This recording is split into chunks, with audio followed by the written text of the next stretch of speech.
Hello, and welcome to Horrific Tales. Before we begin, can I just ask that you like and share these episodes to help give as much exposure to our artists as possible, who very kindly lend their talents to the show. This episode features an encounter with a student at a high school who has a lot to hide, and a seemingly innocent encounter turns into something much more sinister. It is my pleasure to present Nightface by Lydia Peever.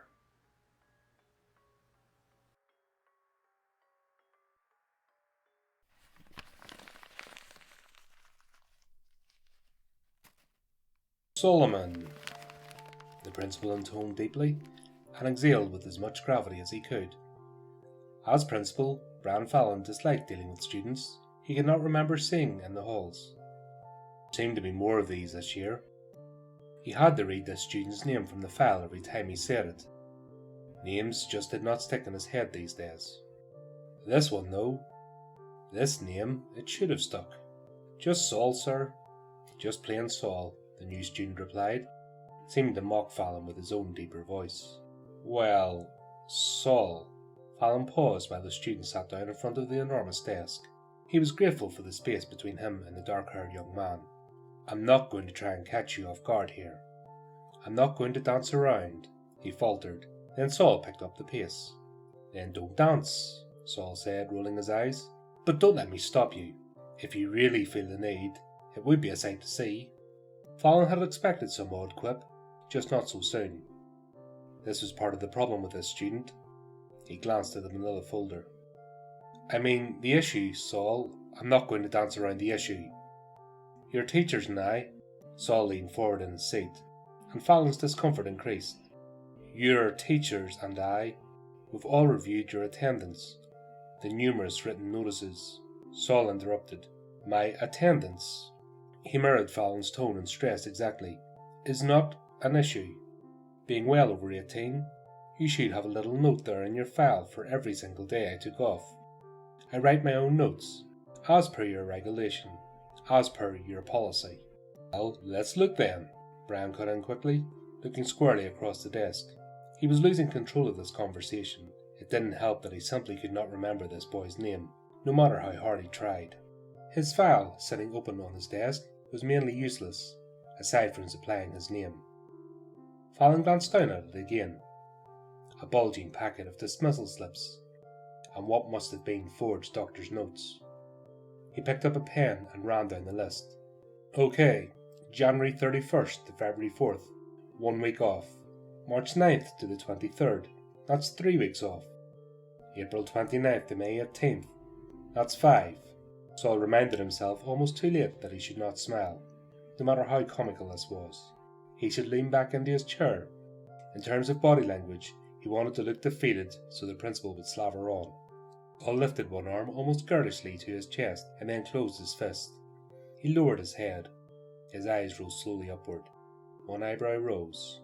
He wanted to meet that prick's gaze once the principal looked up. What he wore would help. Baggy jeans over black pants. A Dayglow abortion shirt, a blue ball cap he had found in the halls, and his leather jacket. All except the leather, it was a terrible costume, even by teenage standards. This is what kids wore today, though. Except the coat. That had been in his wardrobe before this began. The coat fit in again these days, with fashion being so cyclical.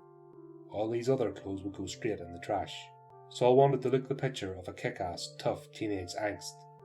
He looked 17 going on 30 as it was, but he was doing a good job of looking hardcore today. Not even once to a doctor, I checked. And, if I understand correctly, not even a call from your parents. Bran looked up, and then down again, not even noticing Saul's little show of body language. He was far more concerned with the fact that Saul seemed to have no parents or guardians. There was no proof of age and no address here. Bran had tried to find out where he lived on his own, and the little bugger had given him the slip. I don't have your parents' names here, no address and no phone number. His hands splayed over the file in exasperation. He had abandoned the pen as a prop, thinking it would make him look nervous if he fidgeted. Was he nervous? Saul suppressed another grin, and briefly wondered if all this crap actually intimidated most kids. He let his mind drift. That is what most kids do when lectured by their superiors. It was sad, really, that adults become so much more plastic with each generation. No wonder kids were so dense these days. Nobody even read books anymore. They just listened to each other spew verbal diarrhea and called in information. This was a stage full of useless people saying worthless things. People wasting time teaching you how to jump hoops. What waste. Required to provide to the school, Fallon carried on. It was nearly over anyhow. This was the last high school. It was a great place to find kids immersed in their element, which was each other. Kids honed their social skills here, for better or worse, for work or prison. Parents kept out of kids' lives here. Only exceptionally bright, stupid or whiny ones had any attention drawn to them. Parents and teachers stayed out of his way too. Well, they had stayed out of his business until today. Gunnar was an orphan and did not have guardians. That would make this easy. But Fallon had become a problem. He was too full of false concern, and far too nosy. He had tried to follow Saul home last week. That would not do. After all, Saul was almost done here, and he would be gone like smoke in the breeze within an hour. He could not afford to leave a trail of concern, a trail of carnage, but not concern. Above all, he would not leave Fallon, since he had already proven he would follow them. Besides, it would not be the first time he had cleaned up his own mess like this. Drugs, Saul? The principal grounded his mental flight with words. Pardon me? I said, are you taking drugs? Fallon waited for a reply. Saul sighed. He figured he had better see if this was worth it or not. Silence caved in around them. Saul merely looked straight into the principal's eyes. His own eyes, clear white and steel grey, met the principal's nicotine bloodshot and watery blue. The principal blinked. Time smeared down and slowed to a stop.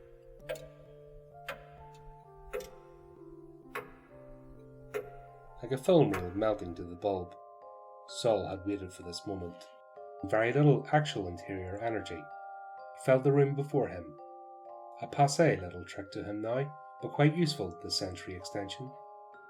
Feeling yet not moving. Just feeling and seeing all around him as every speck, every grain of existence unfolded neatly for his inspection and perusal. But he remained still while his mind turned around. The carpet was good as any place to begin, across the floor from his feet. He felt flakes of skin and stones of grit, and a lot of sand and more. This was a short, industrial-type carpet, quick and easy. His thoughts felt up the kickboards along the walls under the picture frames, the grime of the light switch, 3 legs and a spot of blood from a former housefly, and the bookcase.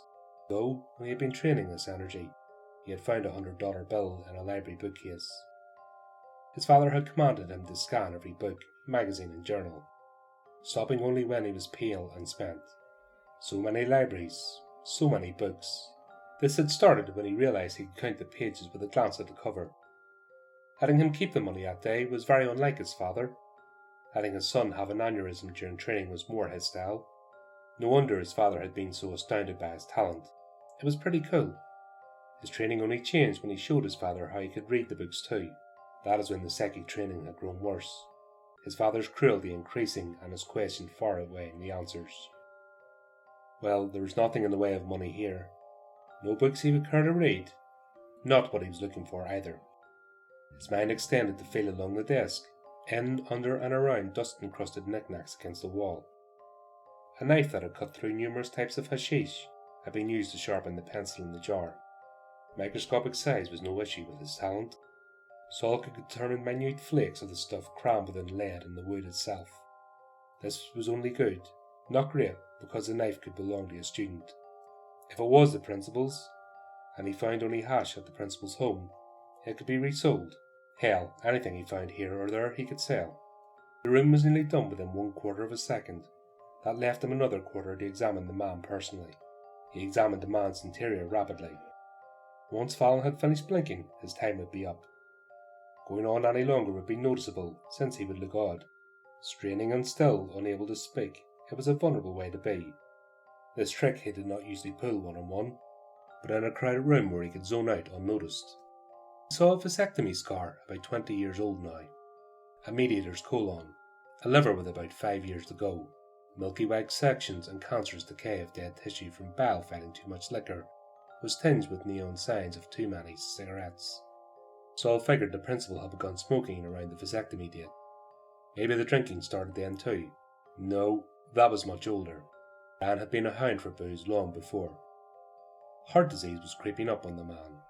Bran had his problems for sure. Saul skipped ahead. Too complex.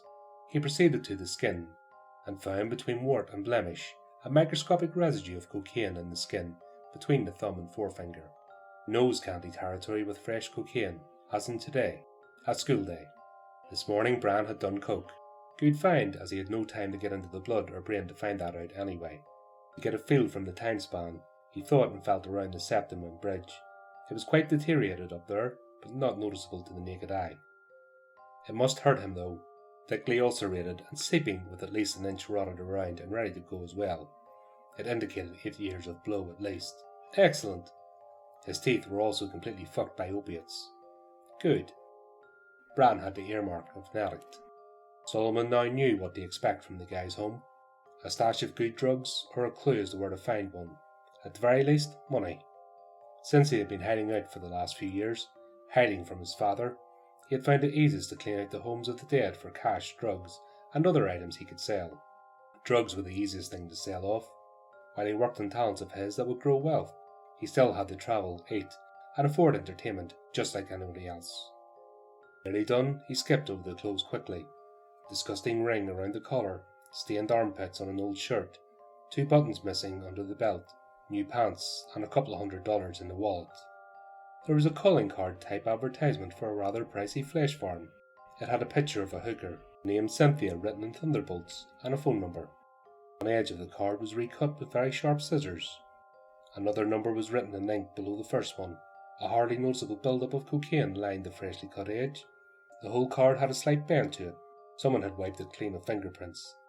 Likely to clear off the coke. Bran had used one corner to pick a chunk of corn chip from his teeth. The phone exchange ran through to somewhere in Canada, Quebec or Ontario. The corner embedded with the corn chip was still damp.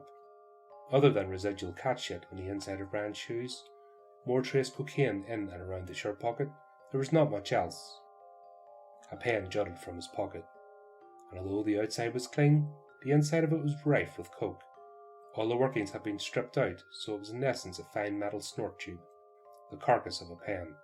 Saul looked closely with the hawk's eye of his mind.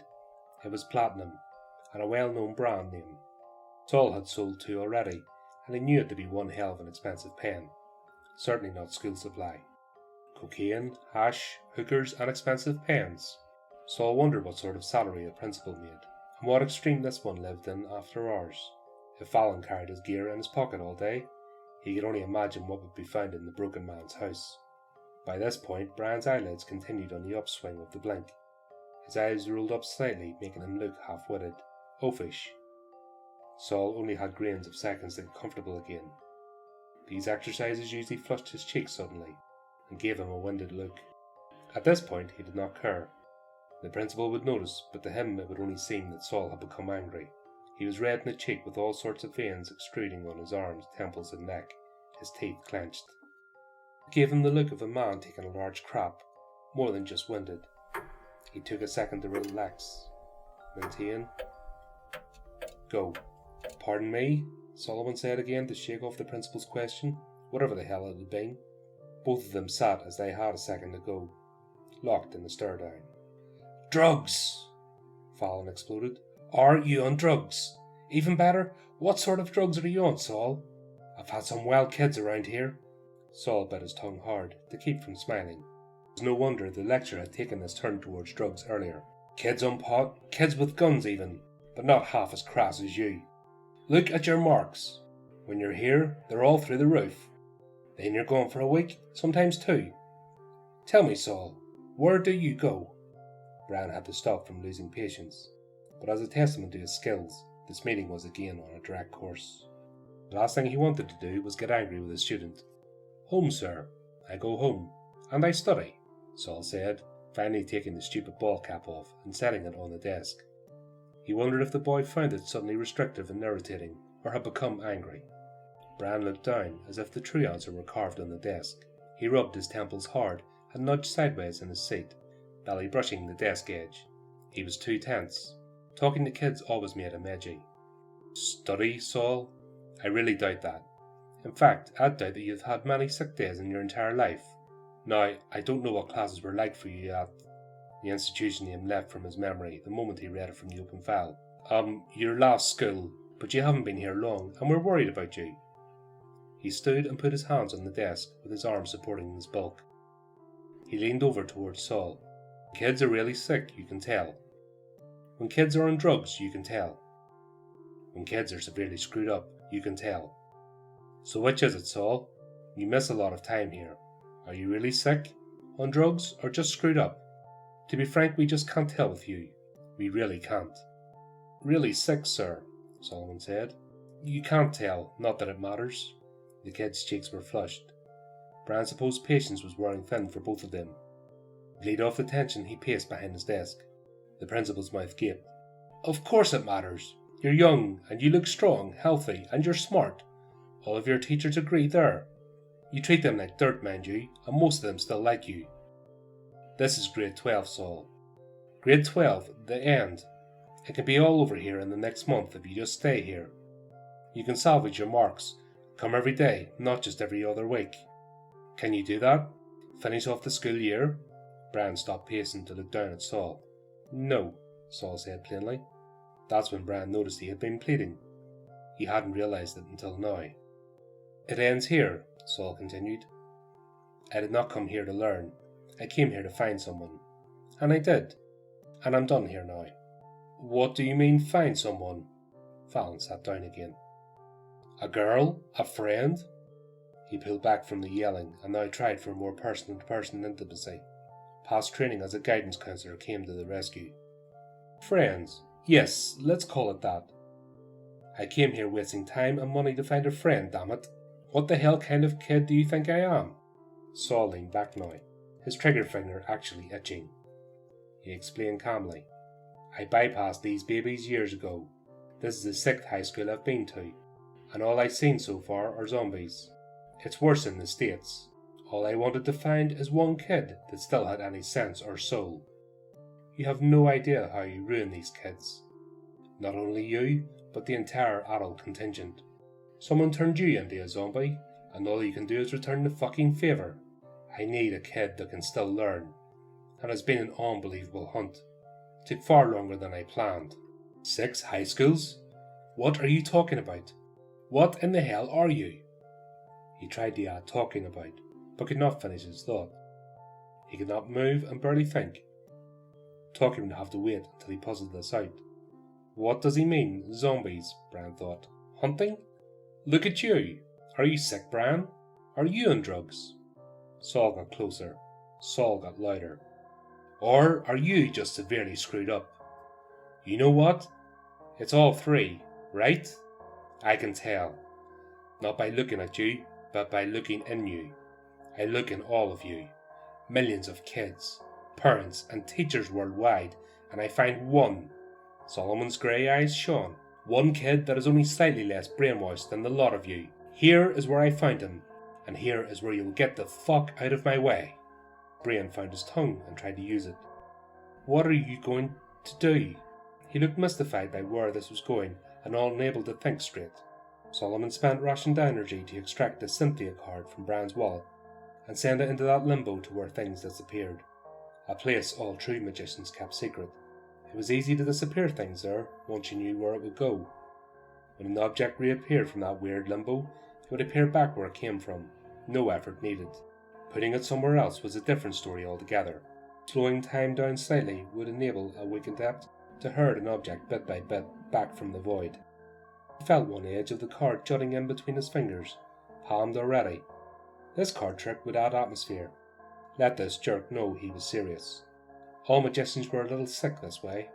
What I am doing to you, you do not need to know. You can guess. That's always fun. But I do not have that kind of time. Guess why you cannot remember my name. You have read it every time you say it. Go, guess why I'm so fucking smart. I do not even go to school, and I'm passing. Guess how old I am. Twice as old as you are, at your 56 years, 172 days, 10 hours, 11 minutes, and 17 seconds, right now. In fact, at the precise moment that you are half my age, you will die by my hand. Eerie? No? Or is it weird that I find that weird? Marie Blue's blinking twice fast the principal did not understand. Solomon saw that clearly. Your mother's name was Martha. Guess how I know your mother's name? She died when you were 3, and you cried for her 13 days in church of all places. And I can hardly believe you attend church. What would your hooker friend think about that? Oh yes, and about your dear little hooker friend. Saul tossed the girly card in the air, so it did some easy flips before landing on the desk. She's cute, he said as he regarded the card where it landed. I might pick her up as a playmate for my new friend. Those chicks are real easy to tame once they're dead. His calm facade had slipped back into the simmering dislike he held for humans. The teacher's lips pursed and grew pale. He shook his head back and forth involuntarily, staring at the card. Images of her and the young girl flashed into Saul's mind. Unannounced images, but so very helpful. Sent by Bran. Oh hell, is she your daughter? Saul laughed. Oh ho ho ho! You just found her. Found her peddling her ass to men your age and older. Nice. He'd almost missed this little fun tidbit in haste. What a pity. Saul leaned closer as if to console the shocked and pale man. Well, at least you both had cocaine. At the mention of drugs, the fat man's face went slack. A tiny gurgle rose from his throat like his mind would not find words. Having his private life instantly clawed open, obviously horrified Bran. As he approached the desk, the frightened principal shrank tight into his chair. I'm not the Antichrist. I can read that shit in your eyes as if you were a newspaper.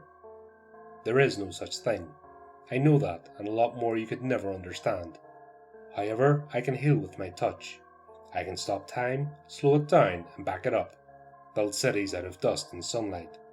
I can raise the dead with a drop of my spit. And you decided to get in my way. Follow me home? Call around asking about me. Pretending to be so fucking concerned when all you really care about is the cheap blowjobs and cheaper coke. You make me sick, Fallon. Saul had to calm down. Bran Fallon angered him, sickened him, but it would be over soon. The man remained mute, too afraid to do anything but stare. Ah well, Saul said. It doesn't really matter. You're nothing but food to me. Your income and your house just something to plunder once you're dead. Solomon braced himself, feet planted squarely on the carpet, the fingers clenched tight into fists at his sides. Energy surged throughout his body, ripples of it creating nausea instantly. His saliva flowed, sweetened and electric. No blinking now, his eyes darkened, and colour left his skin. He heard a scream, pressure in his ears, blood rushing double time. He stretched his right arm out front and centre, clenching all the fingers into a fist. Energy in his abdomen sickened him as it lurched up. Grimacing a bit with the pain of this meditation, he forced a ball of it up to his ribcage, to the outstretched arm, and stored it in there. Slowly, 2 long fingers pointed out at Bran, as though holding a gun. He cupped the heft of the imagined pistol with his free hand and focused it at the man in front of him. See ya!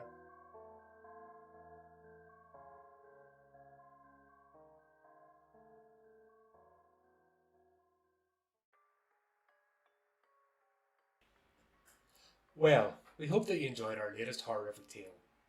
If you want to keep up to date with future episodes, then subscribe to our YouTube channel and like or follow our social media pages.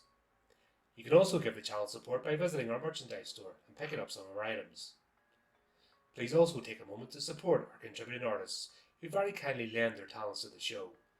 Check out the links in the description on how you can do this. Well, that just leaves me to say, until next time my friends, keep it creepy, keep it horrific.